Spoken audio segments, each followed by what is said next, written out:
우리가 지난주에 살펴본 것처럼 이스라엘 백성들이 여리고성 전투에서 아주 큰 승리를 거두었습니다.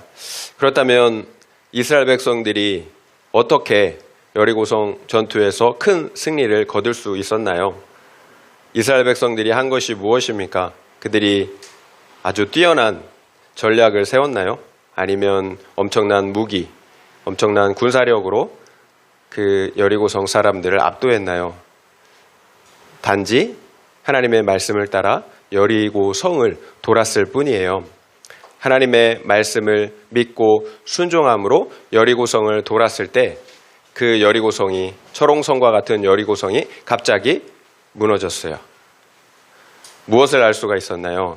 우리는 또다시 가나안 땅을 차지하는 영적 전쟁은 힘과 무력으로 싸우는 전쟁이 아니라 거룩으로 싸우는 전쟁이었다는 사실을 확인할 수가 있었어요.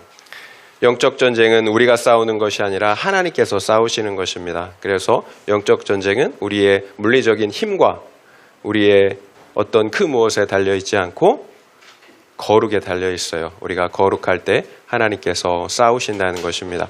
그런데 오늘 본문을 보니까 이스라엘 백성들이 그처럼 큰 승리 이후에 전쟁에서 패배하는 모습, 그 장면이 나오고 있어요. 엄청난 큰 승리 이후에 또다시 패배를 경험하게 되었다라는 거예요. 그렇다면 우리는 어떨 때 어떻게 큰 승리를 얻게 되고 또 어떨 때 어떻게 큰 패배를 우리가 당하게 되는지 분명한 교훈을 얻을 수가 있을 것 같습니다. 함께 그 교훈을 살펴보도록 하겠습니다. 1절 말씀 볼게요. 1절이에요. 이스라엘 자손들이 온전히 바친 물건으로 말미암아 범죄하였으니 이는 유다 지파 세라의 증손 삽드의 손자 갈미의 아들 아간이 온전히 바친 물건을 가졌음이라. 여호와께서 이스라엘 자손들에게 진노하시니라. 이스라엘 자손들은 분명히 여리고성 전투에서 큰 승리를 거두었어요. 그런데 이스라엘 자손들이 그 승리하는 중에 온전히 바친 물건 중에서 그 바친 물건으로 말미암아 범죄했다라고 말씀하고 있어요. 유다 지파의 자손 중에서 아간이라는 사람이 온전히 바친 그 물건을 가져갔다라는 거예요. 그러므로 여호와 하나님께서 진노하셨다라고 말씀하고 있어요. 여러분, 그렇다면 하나님께 온전히 바쳐진 물건은 무엇일까요? 하나님께 온전히 바쳐진 물건을 히브리어로 헤렘이라고 해요. 헤렘. 하나님은 여리고성 전투에 앞서 이스라엘 백성들에게 그 성과 그 성에 있는 모든 것들을 헤렘하라고, 하나님께 온전히 바치라고 명령하셨다라는 거예요. 그렇다면 어떻게 그 하나님께 온전히 바친 물건들, 그 물건들을 어떻게 헤렘할 수가 있을까요? 생명이 있는 것들은 사람이든지 양과 가축이든지 하나도 살려두면 안 돼요. 진멸해야 합니다. 다 죽이고 불태워 버리는 거예요. 불태울 수 있는 것들은 다 불태워야 합니다. 이것이 헤렘이에요. 그러나 금과 같이 또 동과 철처럼 불로 태울 수 없는 것들이 있어요. 그 불로 태울 수 없는 것들은 하나님의 창고에, 곳간에 다 드려야 합니다. 이처럼 하나님께 바쳐진 물건은 헤렘, 그 물건들은 하나님의 것이에요. 그래서 진멸하는 방식이든지 아니면 하나님의 창고에 드리는 방식이든지 모두 하나님께 드려야 한다라는 거예요. 그런데 그 하나님께 바쳐진 그 물건 헤렘을 유다 자손 중에 그 아간이라는 사람이 가져갔다라는 거예요. 그 범죄의 결과 하나님이 진노하셨어요. 그렇다면 여러분, 왜 여리고성과 그 안에 있는 모든 것들을 하나님께 온전히 바쳐야 할까요? 이런 의구심이 들잖아요. 여러분, 좀 하나님이 자신만 갖는 것이 아니라 백성들에게 나눠주면 좋잖아요. 왜 하나님 욕심도 많으시지 그거를 다 하나님께 바치라고 하겠습니까? 여러분, 선악과처럼 생각하시면 돼요. 선악과. 하나님은 아담에게 동산에 있는 모든 실과는 내 마음대로 먹어도 좋다라고 말씀하셨어요. 그러나 동산 중앙에 있는 선악을 알게 하는 그 나무의 실과만은 먹지 말라고 하셨어요. 내가 먹는 날에는 반드시 죽으리라고 말씀하셨어요. 모든 것을 금한 것이 아니에요. 선악과 그 한 가지만을 금했어요. 마찬가지예요. 여리고성 외에 모든 가나안 땅의 성들은 마음대로 가질 수가 있다라는 거예요. 취할 수가 있다라는 거예요. 여러분, 선악과의 목적이 무엇입니까? 하나님과 우리 사이의 질서예요. 질서. 너는 하나님이 아니라는 거예요. 너는 선악과를 보고 너의 왕, 너의 하나님이 있다는 사실을 잊지 말라는 것입니다. 이것이 선악과의 의미예요. 너는 왕이 아니라는 거예요. 온 우주 만물이 누구의 것입니까? 하나님의 것이잖아요. 우리의 생명도 하나님의 것이에요. 하나님의 것이 아닌 것이 없어요. 그런데 그 안에 있는 백성들이 반역을 일으킨 거죠. 여러분, 우리가 볼 땐 별거 아니지만 여러분, 하나님의 입장에서 보면 반역한 죄가 얼마나 큰 죄예요. 여러분, 하나님의 것이 아닌 것이 없어요. 특별히 예수 그리스도는 죄에 팔렸던, 우리는 하나님의 것이었는데 죄를 범함으로 죄에 팔려서 우리가 죄의 종이 됐잖아요. 사탄의 종이 됐단 말이에요. 사망의 종이 됐단 말이에요. 그런 우리를, 죄에 팔렸던 우리를 예수님께서 십자가에 사서, 자기의 생명으로 사서 아버지 하나님께 드렸다라는 거예요. 그래서 더욱더 우리는 하나님 아버지의 것이에요. 죄의 종되었던, 사망의 종되었던, 사탄의 종되었던 우리를 예수님께서 자신의 생명으로 사서 아버지 하나님께 드렸기 때문이에요. 그런데 문제는 우리가 이 사실들을 잊어버리고 산다라는 거예요. 그래서 나를 창조하신 하나님, 그리고 나를 죄와 사망에서 구원하신 그 구원의 하나님을 우리가 잊어버리고 산다라는 거예요. 그래서 하나님께서는 그 사실을 잊어버리지 말라고 선악과를 주신 거고, 그리고 그에 합당한 몇 가지 명령을 우리들에게 하신 것입니다. 하나님은 이스라엘 백성들에게 너희 소산의 첫 수확, 곧 첫 열매를 하나님께 바치라고 말씀하셨어요. 그리고 10의 하나, 11조를 드리라고 하셨습니다. 영이신 하나님께서 무슨 양식이 필요하겠어요? 영이신 하나님께서 그 양식을 먹을 수가 없어요. 그렇다면 왜 그 열매들을 바치라고 했겠습니까? 너희의 모든 것이 하나님의 것임을 인정하라는 거죠. 여리고성도 마찬가지예요. 가나안 땅의 첫 번째 성을 하나님께 바치라는 것입니다. 모든 것이 나 하나님의 것임을, 하나님의 주인 되심을 인정하라는 거예요. 첫 번째 전투에서. 우리가 11조를 드리는 것도 마찬가지예요. 하나님의 것이라는 신앙의 고백인 거지 다른 이유가 아니에요. 여러분, 우리의 마음을 그렇게 신앙 고백으로 드리는 거예요. 결국 여리고성을 온전히 바치라는 것은 너희의 온전한 신앙 고백을 하나님께서 원하신다라는 거예요. 하나님의 왕 되심, 주 되심을 인정하라는 거예요. 그렇다면 이스라엘 아간이 지은 죄는 결코 작은 죄가 아닌 거죠. 하나님을 인정하지 않은 죄, 심하게 말하면 내가 하나님의 자리에 앉은 반역의 죄예요. 하나님께서 진노하신 이유예요. 여러분, 우리가 보면 별거 아니에요. 그런데 여러분, 입장을 바꿔놓고 내가 왕이에요. 내가 주인이에요. 그런데 그 백성들이 왕의 것을 여러분 나의 것이라고 취했단 말이에요. 다른 문제죠. 관점에 따라 전혀 다른 문제예요. 그러면 그 결과 어떻게 되었을까요? 2절부터 5절 말씀 함께 보겠습니다. 2절부터 5절이에요. 여호수아가 여리고에서 사람을 베델 동쪽 베다된 곁에 있는 아이로 보내매 그들에게 말하여 이르되 올라가서 그 땅을 정탐하라 하매 그 사람들이 올라가서 아이를 정탐하고 여호수아에게로 돌아와 그에게 이르되 백성을 다 올라가게 하지 말고 이 3천 명만 올라가서 아이를 치게 하소서. 그들은 소수이니 모든 백성을 그리로 보내어 수고롭게 하지 마소서 하므로 백성 중 3천 명쯤 그리로 올라갔다가 아이 사람 앞에서 도망하니 아이 사람이 그들을 36명쯤 쳐 죽이고 성문 앞에서부터 스바림까지 쫓아가 내려가는 비탈에서 쳤으므로 백성의 마음이 녹아 물같이 된지라. 여호수아는 분명히 여리고성에서의 큰 승리를 거뒀어요. 그런데 오늘 보니까 아이성 전투에서, 작은 아이성 전투에서 패하고 돌아오는 것들을 볼 수가 있어요. 정탐꾼들이 그 아이성을 정탐하면서 뭐라고 이야기하나요? 아이성 사람들은 많지 않대요. 모든 백성을 보내는 수고를 하지 말아라. 2-3천 명만 보내도 충분하다라는 거죠.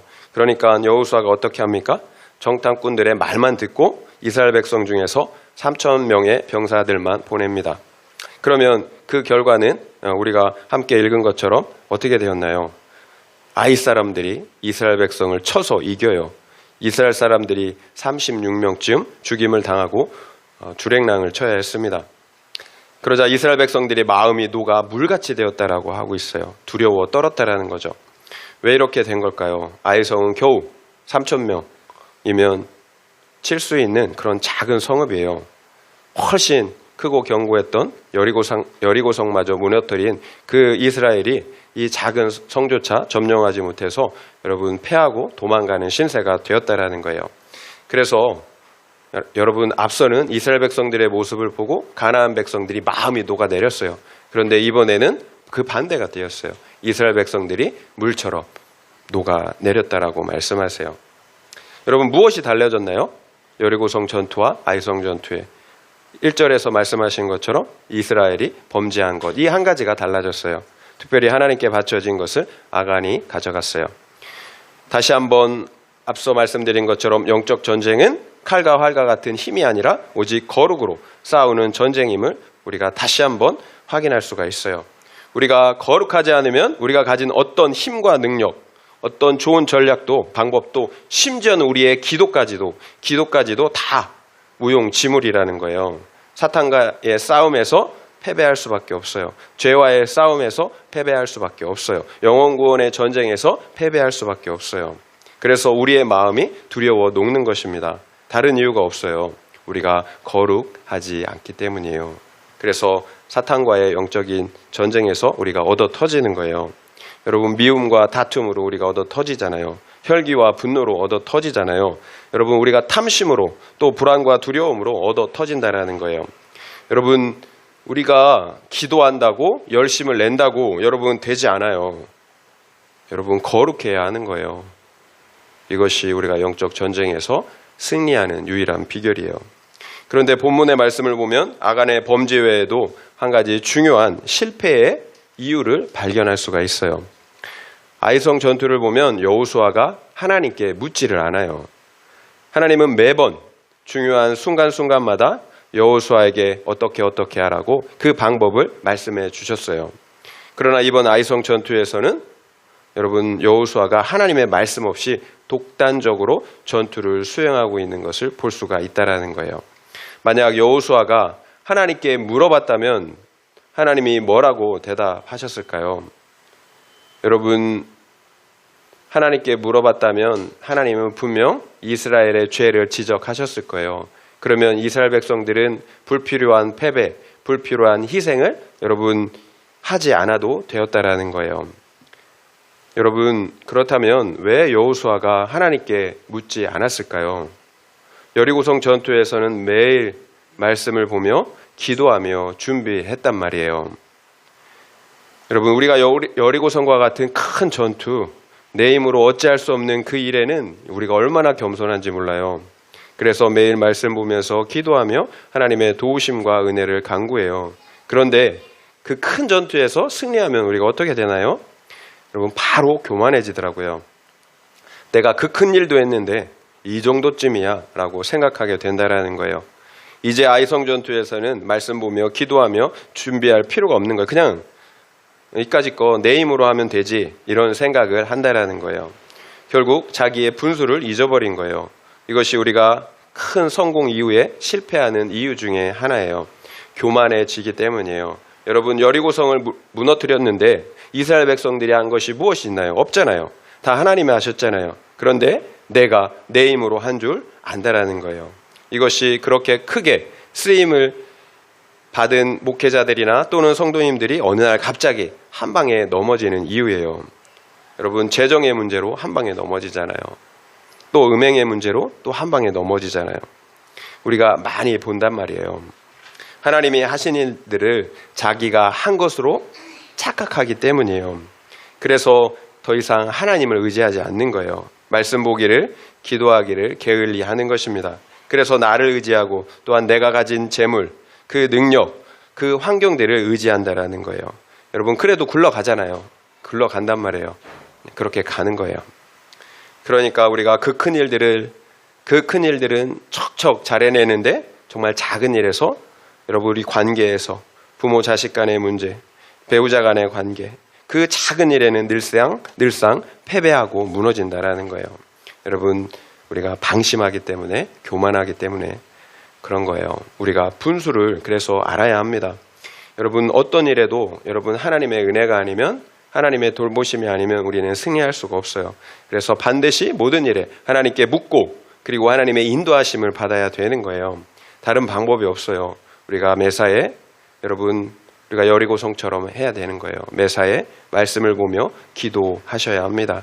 그래서 하나님을 인정해야 하는 거예요. 그러면 크고 작은 영적인 전쟁에서 반드시 승리할 수가 있어요. 여러분 이스라엘의 입장에서 본다면 이 얼마나 황당한 일입니까? 앞서 난공불락 여리고성까지 무너뜨렸는데 이 작디 작은 아이성조차 이기지 못해서 지금 도망치고 있다라는 거예요. 여러분 이런 상황에서 우리가 할 수 있는 것이 무엇이겠습니까?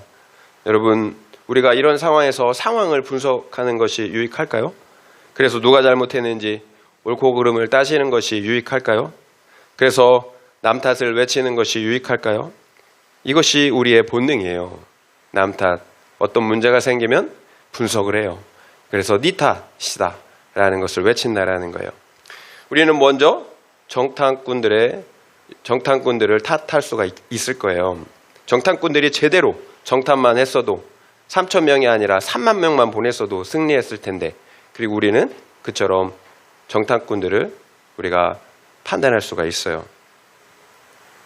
그리고 우리는 지도자 여호수아를 탓할 수도 있을 거예요. 지도자가 좀 더 면밀히 조사하고 전쟁을 수행했어야 됐는데 여리고 전쟁에서 승리했다고 경솔하게 행동했다라는 거예요. 우리가 이처럼 지도자를 판단하고 또 비판할 수가 있어요. 그리고 우리는 3,000명의 병사들을 탓할 수도 있을 거예요. 분명히 열심히 싸웠다면 이길 수 있었을 텐데 대충 준비하고 설렁설렁 싸우다가 도망왔구나.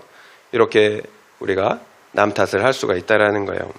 이처럼 우리는 어떤 일이 실패했을 때 가장 먼저 남 탓을 하게 됩니다. 너 때문이라는 거예요. 이것이 가장 편하고 쉬운 방법이에요. 본능적이에요. 그러나 그러면 그 가정과 공동체는 자멸하는 거예요. 더 이상 소망이 없는 거예요. 여러분 같은 편끼리 화를 쏘아대고 죽여요. 여러분 어찌 그 공동체가 그 가정이 소망이 있겠어요.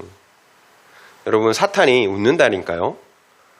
여러분 우리가 판단하고 정죄할 때 남 탓할 때 사탄이 웃어요. 결국 우리가 실패했을 때 최악의 행동은 남 탓을 하는 거예요. 그런데 오늘 성경은 뭐라고 말씀하세요? 남 탓하지 말래요.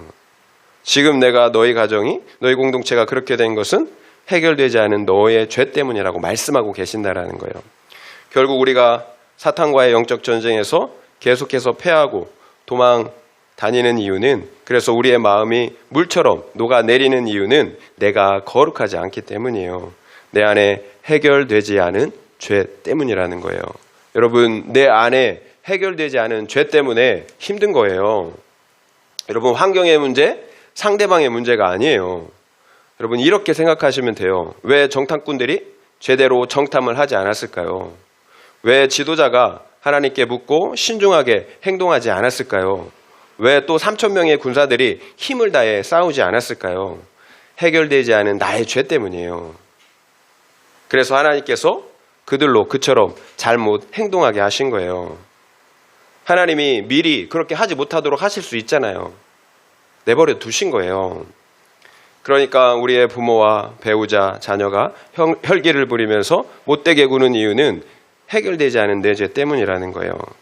해결되지 않은 나의 죄를 하나님이 해결하시기 위해서 나의 죄 때문에 그 당사자들이 수고하고 있는 거예요. 적용 질문 드리겠습니다. 나의 부모나 배우자 또는 자녀나 직장 동료 그리고 공동체의 지체가 그처럼 완악하게 행동하는 이유가 무엇 때문인 것 같습니까? 전적으로 상대방의 문제 때문인 것 같습니까? 아니면 나의 해결되지 않은 죄 때문인 것 같습니까? 한번 생각해 보시기 바랍니다. 나의 부모나 배우자 또는 자녀나 직장 동료 그리고 공동체의 지체가 그처럼 완악하게 행동하는 이유가 무엇 때문인 것 같습니까? 전적으로 상대방의 문제 때문인 것 같습니까? 아니면 나의 해결되지 않은 죄 때문인 것 같습니까? 한번 생각해 보시기 바랍니다. 그렇다면 우리가 영적 전투에서 패배했어요. 그렇다면 우리가 할 수 있는 최선의 행동은 무엇일까요? 6절부터 9절 말씀 읽어보도록 하겠습니다. 우리가 할 수 있는 최선의 방법이 나와요. 6절부터 9절이에요. 여호수아가 옷을 찢고 이스라엘 장로들과 함께 여호와의 궤 앞에서 땅에 엎드려 머리에 티끌을 뒤집어 쓰고 저물도록 있다가 이르되 슬프도소이다. 주 여호와여, 어찌하여 이 백성을 인도하여 요단을 건너게 하시고 우리를 아모리 사람의 손에 넘겨 멸망시키려 하셨나이까. 우리가 요단 저쪽을 만족하게 여겨 거주하였다면 좋을 뻔하였나이다. 주여, 이스라엘이 그의 원수들 앞에서 돌아섰으니 내가 무슨 말을 하오리이까.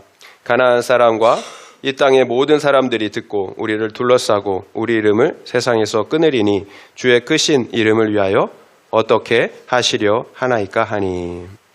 여호수아가 장로들과 함께 옷을 찢고 죄를 뒤집어 쓰고 그리고 하나님께 나아가 기도합니다. 어찌하여 우리를 이렇게 패하도록 내버려 두셨습니까? 주님의 그 크신 이름을 위하여 어떻게 행하려고 하십니까? 이처럼 하나님께 간절히 간구하고 있어요. 여러분, 이것이 비록 여호수아가 부족하지만 건강한 리더십이라는 사실을 우리에게 보여주고 있는 것입니다. 전쟁에 실패하자 내 탓이다를 외치는 것이 아니라 장로들과 함께 옷을 찢고 죄를 뒤집어 쓰고 하나님 앞에 나아가 엎드렸다라는 거예요.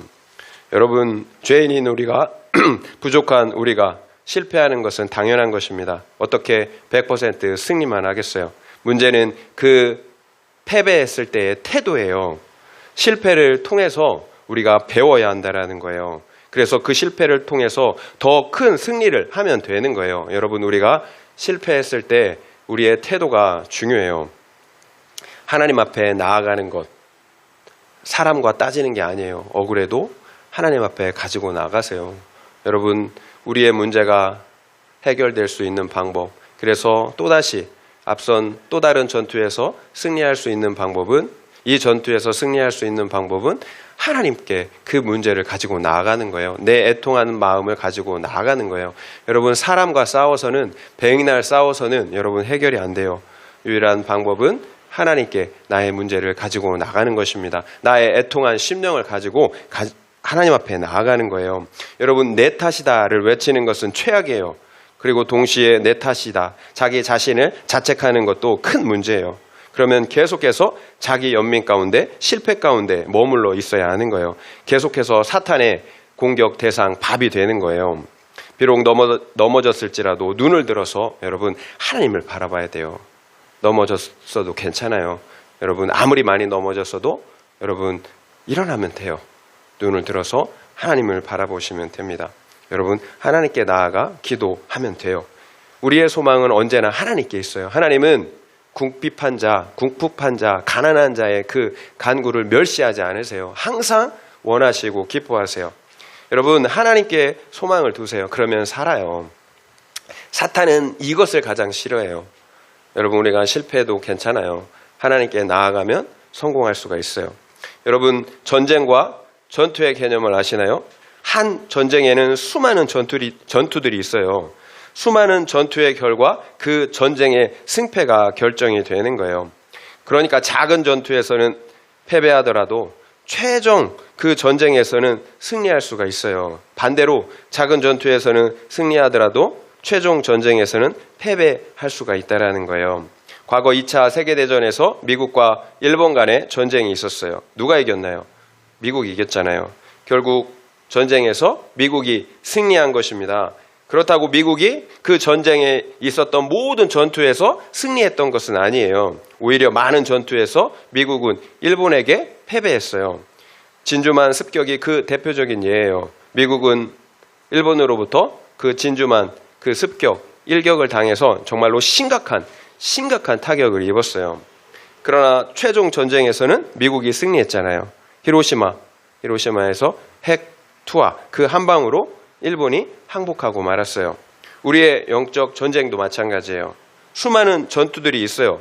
그래서 그 전투들에서 패배할 수가 있어요. 그렇다고 최종 전쟁에서 패배한 것은 아니라는 거예요. 최종 전쟁에서 우리가 승리하면 돼요. 패배한 전투를 거울 삼아서 다음 전투에서 승리하고 그리고 최종적으로 사탄과의 전쟁에서 여러분 승리하면 되는 거예요. 여러분 옷을 찢고 죄를 뒤집어 썼다라는 것은 큰 슬픔의 표현이면서 동시에 자기 비참함을 불쌍히 여겨달라라는 간구예요. 하나님만 우리를 불쌍히 여겨 주실 수가 있어요. 결국 여호수아는 자신의 무능력함을 아무것도 아님을 인정하고 교만했음을 회개하였어요. 여러분 이것이 사는 길이에요. 이것이 우리가 비록 수많은 영적 전투에서 패배할 수 있지만 영원한 사탄과의 전쟁에서는 승리할 수 있는 이유예요. 예수 그리스도께서 십자가에서 사탄의 머리, 그 죄의 권세를 영원히 박살냈기 때문이에요. 우리 주님이 십자가에서 영원히 승리하셨기 때문이에요. 그래서 십자가의 승리는 바로 히로시마에 떨어진 핵폭탄과도 같아요. 다시는 돌이킬 수 없는 완전하고 영원한 승리예요. 결국 우리가 사탄과의 영적 전쟁에서 승리하는 방법은 언제고 십자가의 승리를 믿고 의지하는 거예요. 사탄과의 영적 전쟁에서 승리하는 비결은 언제고 우리 십자가의 승리를 믿고 의지하는 것입니다. 그래서 나의 전적인 무능함과 죄를 인정하고 회개하는 것입니다. 내 죄를 인정할 때, 그래서 나의 전적 무능력함을 인정할 때만 십자가의 예수를 온전히 믿고 의지할 수가 있기 때문이에요. 결국 우리가 내 죄를 인정하고 회개할 때 하나님께서 한 방에 그 전쟁을 역전시켜 주신다라는 거예요. 예수 그리스도의 승리를 우리의 것 되게 해 주시기 때문이에요. 우리는 백전백패예요. 그러나 예수 그리스도의 승리가 우리의 것 될 때 우리는 백전백승을 할 수가 있어요. 결국에 영적 전쟁에서 다시 회복하는 길은, 그래서 승리하는 길은 여러분 회개밖에 없어요. 십자가 앞으로 달려가는 것입니다. 십자가 외에는 우리에게 어떤 승리도 없어요. 이것이 여호수아가 하나님과 동행하는 거룩한 사람이었다라는 증거예요. 비록 연약하여 넘어지지만, 죄를 짓지만 바로 돌이킨다라는 거예요. 우리가 예수를 믿는다고 죄를 짓지 않는 완벽한 사람이 되는 건 아니에요. 다만 내 죄에 대해서 민감한 사람이 되는 거예요. 그래서 비록 연약하여 죄를 짓지만 회개하여 돌이키는 삶을 사는 것입니다. 십자가를 붙잡는 거예요. 그래서 점점 더 예수 그리스도를 닮아가는 거룩한 삶을 사는 것입니다. 이처럼 여호수아가 자신의 죄를 보며 은혜를 간구하자 하나님께서 이스라엘이 패한 이유와 그리고 그 해결책까지 말씀해 주십니다. 10절부터 12절까지 말씀 함께 읽도록 하겠습니다. 10절부터 12절이에요. 여호와께서 여호수아에게 이르시되 일어나라. 어찌하여 이렇게 엎드렸느냐. 이스라엘이 범죄하여 내가 그들에게 명령한 나의 언약을 어겼으며 또한 그들이 온전히 바친 물건을 가져가고 도둑질하며 속이고 그것을 그들의 물건들 가운데에 두었느니라. 그러므로 이스라엘 자손들이 그들의 원수 앞에 능히 맞서지 못하고 그 앞에서 돌아섰나니 이는 그들도 온전히 바친 것이 됨이라. 그 온전히 바친 물건을 너희 중에서 멸하지 아니하면 내가 다시는 너희와 함께 있지 아니하리라. 여호와 하나님께서 옷을 찢고 죄를 뒤집어 쓰고 기도하는 여호수아에게 말씀하십니다. 일어나라. 어찌하여 이렇게 엎드렸느냐. 그리고 이스라엘이 왜 아이성 전투에서 패배하게 되었는지를 자세히 말씀해 주십니다. 1절에서 언급한 것처럼 이스라엘 백성이 범죄하였기 때문이에요. 특별히 그 범죄는 온전히 바친 그 헤렘, 그 물건을 가져간 것입니다. 하나님께서 이스라엘에게 명령한 나의 언약을, 그것은 나의 언약을 어긴 것이라고 말씀하세요. 그리고 그 죄는 하나님의 것을 도둑질한 죄이고 또한 하나님을 속인 죄라고 말씀하십니다. 이처럼 하나님은 하나님께 그 바쳐진 것, 하나님 것을 가져간 죄를, 언약을 깨트린 심각한 죄로, 하나님의 것을 도둑한 심각한 죄로 여기신다라는 거예요. 이것이 이스라엘이 아이성 그 작은 전투에서 패배한 이유예요. 우리가 사탄에게 신나게 얻어 터지는 이유예요. 범죄함으로 하나님의 언약을 깨트렸기 때문이에요. 여러분, 우리의 범죄는 하나님과의 언약 관계를 깨트려요. 여러분, 그것을 기억해야 돼요. 언약 안에 있으면 하나님의 돌보심 안에 있는 거예요. 그게 계약이잖아요. 언약이잖아요. 그런데 우리가 하나님의 말씀을 깨트리면, 언약을 깨트리면 언약 밖에 있는 거예요. 그래서 우리가 터지는 거예요. 특별히 어떤 언약을 깨트렸나요? 하나님의 것을 도둑질했어요. 여기서 우리가 중요한 영적인 원리 하나를 깨달을 수가 있어요. 하나님께 온전히 바친 것을 취하면 그 사람 역시 하나님께 온전히 바친 것이 된다라는 거예요. 하나님의 것을 도둑질하면 나 역시 진멸의 대상이 된다라는 거야. 헤렘. 내가 헤렘을 범하면 내가 헤렘의 대상이 된다라는 거예요. 그러니까 하나님께서 뭐라고 말씀하세요? 하나님께 온전히 바쳐진 물건을 너희 가운데 제하지 않으면 내가 다시는 너희와 함께하지 않으신다라고 말씀하고 계세요. 언약 관계는 하나님과 함께하심으로 여러분 이루어지잖아요. 그러면 정말로 심각한 문제잖아요. 영적 전쟁은 하나님께서 싸우시는 전쟁인데 하나님께서 함께하시지 않아요. 그러면 어떻게 우리가 영적 전쟁에서 싸워서 승리할 수가 있겠습니까? 그래서 하나님은 뭐라고 또 말씀하세요? 바쳐진 물건을 제하기까지는 내 원수들을 능히 이기지 못한다라고 말씀하고 계세요. 결국 하나님께서 우리와 함께 하시지 않는 이유, 그래서 영적 전쟁에서 우리가 패배하는 이유는 해결되지 않은 내 안의 죄 때문이에요. 따라서 우리의 원수는 나를 힘들게 하는 상대방이 아니에요. 내 안에 해결되지 않은 죄예요. 여러분 정확하게 인식하셔야 합니다. 원수는, 나를 괴롭게 하는 원수는 상대방이 아니에요. 내 안에 해결되지 않은 죄예요. 그렇다면 우리가 왜 어떻게 하나님의 것을 도둑질하겠습니까? 내 안에 해결되지 않은 원수, 죄 때문이겠죠. 탐심, 대표적인 죄가 탐심이에요. 그래서 성경은 탐심 자체를 우상 숭배라고 말씀하세요. 여러분 탐심은 우상 숭배예요. 하나님보다 더 사랑하는 탐심, 우상 숭배예요. 내 안에 있는 탐심이 해결되지 않는다면 그래서 우리는 하나님을 섬기는 것이 아니라 나라는 우상을 하나님을 섬기는 거예요. 여러분 우리가 하나님의 것을 도둑질하면, 도둑질하는 것은 눈에 보이는 물질뿐만 아니라 눈에 보이지 않는 것들도 포함되어 있어요. 눈에 보이지 않는 것이 무엇이 있을까요? 하나님의 시간, 그리고 하나님의 영광을 우리가 도둑질할 때가 많이 있어요. 여러분 분명히 안식일을 기억하여 거룩히 지키라고 말씀하셨어요. 그런데 우리가 그 시간에 무엇을 하나요? 안식일 기억하여 거룩히 지키라고 말씀하셨다라는 거예요. 그 시간이 하나님의 것이에요. 근데 참 오늘날 보면 안식일을 기억하여 거룩히 지키는가? 여러분 우리가 율법주의자가 되자라는 게 아니에요. 우리의 마음, 태도가 어떠냐라는 거예요. 그래서 시간을 어떻게 사용하고 계시느냐라는 거예요. 여러분 한 가지만 제가 말씀드리면 우리가 너무 쉽게 핸드폰을 보는 것 같아요. 핸드폰 중독이 어른이나 애나 너무 심각한 것 같아요. 여러분 그 시간 하나님 것입니다. 그런데 나를 위해서 그렇게 나의 정욕을 위해서 사용하고 있다라는 거예요. 여러분 핸드폰만 내려놔도 여러분 우리의 삶이 많이 거룩해질 수가 있습니다. 여러분 핸드폰을 보면 쓸데없는 건 너무 많이 봐요. 그래서 우리가 판단하고 정죄하고 걱정하고 염려하고 그렇게 돼요. 근데 그게 계속 여러분 보게 되면 그 욕구가 커져요. 그래서 안 보면 되게 힘들어요. 저도 그렇더라고요. 저한테 하는 얘기예요. 여러분 우리가 하나님의 것, 시간을 도둑질할 수가 있어요. 또한 우리는 사람들의 영광과 칭찬을 하나님께 돌리지 않고 나에게 돌리는 경우가 많이 있어요. 내 안에 교만의 나 중심성의 죄가 해결되지 않았기 때문이에요. 우리가 왜 하나님을 섬기나요? 왜 영혼 구원을 위해서 손과 발이 가는 수고를 하겠습니까? 여러분 나의 영광을 위한 것입니까? 아니면 하나님의 영광을 위한 것입니까? 여러분 너무나 다 알잖아요. 당연히 알아요. 하나님의 영광을 위한 것입니다. 그래서 한 영혼을 위해서 그렇게 우리가 손과 발이 가는 수고, 목숨을 거는 거예요. 그러나 솔직하게 저를 돌아보면 하나님의 영광을 위해서 사역한다라고 말은 하지만, 그래서 한 영혼이 가장 중요하다고 하지만 제 내면을 들여다보면 그렇지 않아요. 저의 성공과 야망을 위해서 사역할 때가 많이 있어요. 이게 솔직한 저의 모습이에요.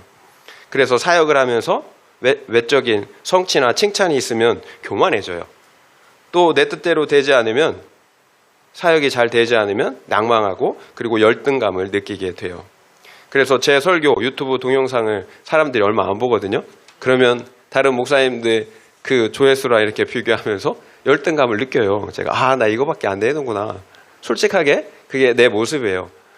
여러분 하나님의 영광이 아니라 내 영광이 주체가 되기 때문에 열등감을 느끼는 거예요. 그리고 영혼구원의 목적이 아니라 나의 영광과 자랑이 목적이기 때문에 그래서 여러분 실망을 하는 거예요. 이것이 제가 하나님의 일을 하면서 하나님의 영광을 도둑질하는 그 행위예요. 그래서 여러분 하나님이 진노하시는 거예요. 저 때문에. 그래서 하나님께서 저와 함께 하시지 않는 것입니다. 이게 저만의 문제겠습니까? 우리의 문제예요. 여러분 이제 하나님께 드려야 할 영광과 자랑을 하나님께 드려야 되는 거예요. 도둑질하면 안 돼요. 그래야 하나님께서 나와 함께 하십니다. 그리고 나를 위해서 싸우세요. 적용 질문 드립니다. 내가 하나님의 것을 도둑질하고 있는 것은 무엇입니까? 재물입니까? 시간입니까? 아니면 하나님의 영광과 자랑입니까? 이것이 내가 영적 전쟁에서 패배하는 이유, 하나님께서 함께 하시지 않는 이유, 그래서 내 마음이 물처럼 녹는 이유라는 것이 인정이 되십니까? 내가 하나님의 것을 도둑질하고 있는 것은 무엇입니까? 재물입니까? 시간입니까? 아니면 하나님의 영광과 자랑입니까? 이것이 내가 영적 전쟁에서 패배하는 이유, 하나님께서 함께 하시지 않는 이유, 그래서 내 마음이 물처럼 녹는 이유라는 것이 인정이 되십니까? 한번 생각해 보시기 바랍니다. 그렇다면 나의 탐심의 죄, 나의 교만, 나 중심성의 죄를 어떻게 이길 수가 있을까요? 여러분 다른 방법이 없어요. 하나님이 나의 기쁨, 나의 사랑이 되는 거예요. 만약 아간이 하나님께 바쳐진 그 물건보다 하나님을 더 사랑했다면 그 물건을 도둑질했을까요? 만약 제가 하나님을 나의 영광보다 더 사랑했다면 하나님의 영광을 도둑질했겠습니까? 하나님이 이 세상의 그 어떤 것보다 우리에게 더 큰 상급이 되어야 하는 거예요. 그러면 이 세상의 유혹과 탐심을 이길 수가 있어요. 여러분 하나님은 그럴 만한 가치가 있는 분이에요. 이 세상의 어떤 것보다 하나님은 존귀하고 우리가 소유할 만한 모든 것을 다 들여서라도 소유할 만한 그런 가치가 있는 분이에요. 여러분에게 하나님은 어떤 분이신가요? 그저 나의 꼬봉은 아닌가요? 내가 무엇이 필요할 때만 내가 원하는 것만 주면 되는 그런 대상은 아닌가요? 아니면 하나님은 나의 기쁨, 나의 사랑의 대상입니까? 나의 주, 나의 왕이라고 고백하고 계십니까? 여러분 아이들 손에 있는 그 사탕을 내려놓게 하기 위해서는 그 사탕보다 더 좋은 것을 쥐어주는 것밖에 없어요. 마찬가지예요. 우리에게 그 좋은 것이 하나님이 되어야 하는 거예요. 우리가 놓지 못해 붙잡고 있는 거, 애쓰고 있는 거, 그것을 내려놓기 위해서는 여러분 그거 다 불타 사라지잖아요. 아무것도 아니잖아요. 근데 그게 뭐라고 그렇게 꼭 붙잡고 있나요? 여러분 그것을 내려놓아야 하나님을 붙잡을 수 있는데 하나님이 너무 좋아야, 너무 기뻐야 여러분 그것들을 내려놓고 하나님을 붙잡을 수가 있어요. 여러분 하나님을 사랑하지 않으면 우리는 절대로 이 세상의 유혹과 탐심을 내려놓을 수가 없어요. 이 세상의 유혹과 물질보다 우리가 하나님을 더 기뻐하고 사랑해야 합니다. 그래야 어떤 상황에서도 여러분 죄의 유혹을 이길 수가 있어요. 그래서 지혜서인 잠언에서 뭐라고 말씀하고 있나요? 지혜의 근본은 여호와를 경외하는 것이라고. 여러분 지혜, 세상에서 돈 얻는 것이 지혜가 아니에요. 내가 원하는 것을 약삭빠르게 얻는 그것이 지혜가 아니에요. 성경에서 말씀하고 있는 지혜는 여호와를 경외하는 거예요. 여호와를 경외하는 것이 지혜예요. 여호와를 경외할 때 온 우주 만물의 주인 되시는 하나님을 내가 소유할 수 있기 때문이에요. 하나님이 생명이고 하나님이 우리의 모든 것 되시기 때문이에요. 그래서 여호와 하나님을 소유할 수 있는 방법, 얻을 수 있는 방법, 이것이 가장 지혜예요. 그래서 여호와를 경외하는 것, 하나님을 사랑하는 것이 여러분 지혜라는 거예요. 여러분 세상 지혜는 그러니까 헛똑똑이죠. 하나님 없이 세상만 얻으면 그것이 무엇하겠어요? 하나님이 그 영혼을 부르실 때 다 놓고 가야 되는데, 그렇지만 하나님이 나의 아버지가 되신다면 아버지 것이 다 내 거가 되는 거 아니에요. 그러니까 우리는 하나님만 경외하면 되는 거예요. 그러면 그 모든 것이 나의 것이 됩니다. 영원한 생명을 포함해서. 그래서 우리가 이 땅에서 하나님을 소유하면 만족하고 사는 거예요. 우리가 소유한다고 많이 가진다고 행복하나요? 많이 가지는데 두렵고 불안하고 우울해요. 근원적인 생명, 하나님이 그 안에 계시지 않기 때문이에요. 그런데 하나님이 계신 사람은 여러분 정말 죽어 낭망하는 상황인데도 여러분 기쁨이 있어요. 아무리 부자면 뭐 하겠어요? 병들어 있는데 진수성찬 다 필요 없어요. 병들어 있으면 써요. 먹을 수가 없어요. 하지만 건강한 사람은 아무 것을 먹어도 여러분 맛있게 먹어요. 건강하기 때문에, 입맛이 있기 때문에. 여러분 하나님을 소유한다는 것이 이런 거예요. 그래서 여호와를 경외하는 것이 여러분 지혜의 근본이에요. 여러분 올인하세요. 이 세상의 지혜에 올인하는 것이 아니라 하나님을 경외하는 것에 올인하세요. 그러면 여러분 모든 것을 다 얻는 지혜로운 사람이 돼요. 영원한 생명을 얻고 누리게 되는 것입니다. 여러분 하나님은 어떤 분이신가요? 우주 만물의 창조주 주인이시잖아요. 그런데 그 존귀한 창조주 하나님께서 나에게 생명을 주시려고 낮고 천한 육신을 입고 이 땅에 오셨어요. 그리고 인간들조차 수치스럽게 여기는 그 십자가의 수치와 고난을 나를 위해서 친히 감당하셨다라는 거예요. 이런 하나님을 우리가 어찌 사랑하지 않을 수가 있겠어요. 결국 내가 십자가의 하나님을 만나야 합니다. 내 죄를 위해 죽어주신 하나님을 만나야 하는 거예요.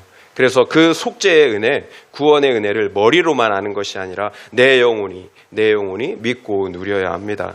그래야 하나님을 사랑할 수가 있어요. 우리는 사랑받은 만큼만 사랑할 수가 있어요. 우리에게는 사랑이 없어요. 사랑받은 만큼만 사랑할 수가 있어요. 결국 내가 얼마만큼 하나님을 사랑하느냐, 기뻐하느냐가 내 믿음의 실력이에요. 여러분, 우리의 믿음, 사랑은 여러분 관념이 아니라 실제예요. 성령 안에서 실제예요. 그래서 우리가 누리는 것입니다. 하나님을 사랑하는 만큼 누려요. 하나님의 사랑이 흘러 들어온 만큼 누려요. 만족하고 자족하고 기뻐해요. 그래서 말씀을 살아낼 수가 있는 거예요. 사랑의 부요함이, 사랑의 능력이 나를 통해 역사하기 때문에 자발적으로 기쁨으로 하나님의 말씀, 사랑하라는 말씀을 우리가 살아낼 수가 있는 거예요. 그래서 죄를 이기고 거룩을 이뤄갈 수가 있는 거예요. 하나님의 사랑으로 내가 채워졌기에 만족하기 때문에 그 사랑의 능력으로 여러분 죄를 이기고 거룩을 이뤄갈 수가 있는 것입니다. 여러분 그래서 여러분 올인하셔야 되는 거예요. 이 세상의 그 무엇이 아니라 하나님 경외하기를 선택하셔야 되는 거예요. 여러분 하나님 경외는 선택이에요. 저절로 경외가 되는 것이 아니에요. 여러분 하나님 경외하기를 사랑하기를 선택하셔야 돼요. 잠언에서 뭐라고 말씀하세요?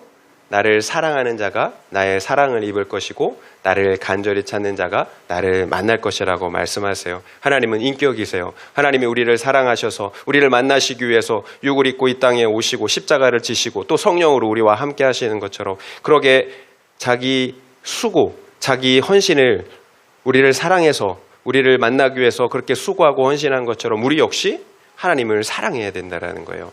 하나님을 사랑하는 자가 하나님의 사랑을 입는다라고 약속하고 계세요. 나를 간절히 찾는 자, 간절히 찾는 자가 나를 만난다라고 말씀하세요. 여러분 하나님 사랑하기를 선택하세요. 하나님을 찾아보세요. 여러분 간절히 찾아보세요. 그러면 하나님 말씀 반드시 이루어집니다. 반드시 만나주세요. 저도 그 말씀 붙잡고 여러분 간절히 사랑하며 간구했을 때 하나님께서 성령 안에서 하나님의 사랑을 한량없이 부어주시더라고요. 여러분 이것을 어떻게 설명하겠어요? 내 안에서 일어난 일인데, 우리 안에서 일어난 일인데, 그런데 그 사람의 삶이 변하잖아요. 사랑이 있는 사람은 사랑이 열매로 나타나요. 여러분 하나님이 그 안에 살아 역사하시기 때문이에요. 함께 하시기 때문이에요. 그래서 영적 전쟁에서 승리할 수가 있는 거예요. 하나님이 우리의 능력이 되기 때문이에요. 하나님이 사랑으로 우리에게 그 충만한 당신의 사랑으로 우리에게 채워주시기 때문이에요. 하나님이 사랑으로 악을 이기신 것처럼 우리 역시 그 사랑으로 악을 이기는 것입니다. 여러분, 하나님을 기뻐하고 또 사랑하는 것이 우리의 능력입니다. 적용 질문 드리겠습니다. 내가 가장 기뻐하고 사랑하는 것은 무엇입니까? 하나님입니까? 아니면 다른 그 무엇입니까? 그렇다면 그 이유는 무엇인 것 같습니까? 내가 가장 기뻐하고 사랑하는 것은 무엇입니까? 하나님입니까? 아니면 다른 그 무엇입니까? 그렇다면 그 이유는 무엇인 것 같습니까? 한번 생각해 보시기 바랍니다.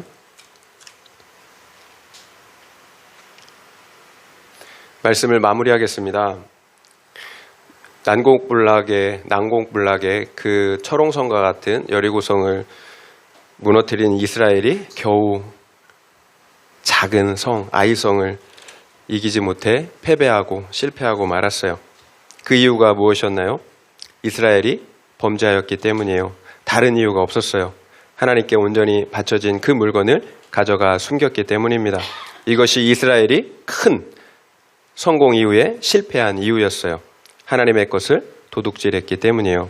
하나님의 것, 그 물질과 시간과 영광을 도둑질하였기 때문이에요. 그래서 마음이 녹은 것입니다. 염려하고 두려워 떠는 것입니다. 하나님께서 함께 하시지 않기 때문이에요.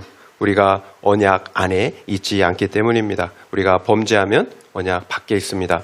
우리가 그렇다면 왜 하나님의 것을 도둑질합니까? 하나님을 온전히 사랑하고 기뻐하지 못하기 때문입니다. 그래서 나의 탐심과 정욕의 죄, 나 중심성의 죄를 이기지 못하고 범죄하는 것입니다. 결국 십자가에서 하나님을 만나지 못한다면 절대로 죄를 이길 수가 없습니다. 우리의 승리는 십자가의 예수, 그 예수 안에 있어요. 십자가에 하나님을 만나야 합니다. 그래서 내가 먼저 십자가의 용서와 사랑을 경험해야 합니다.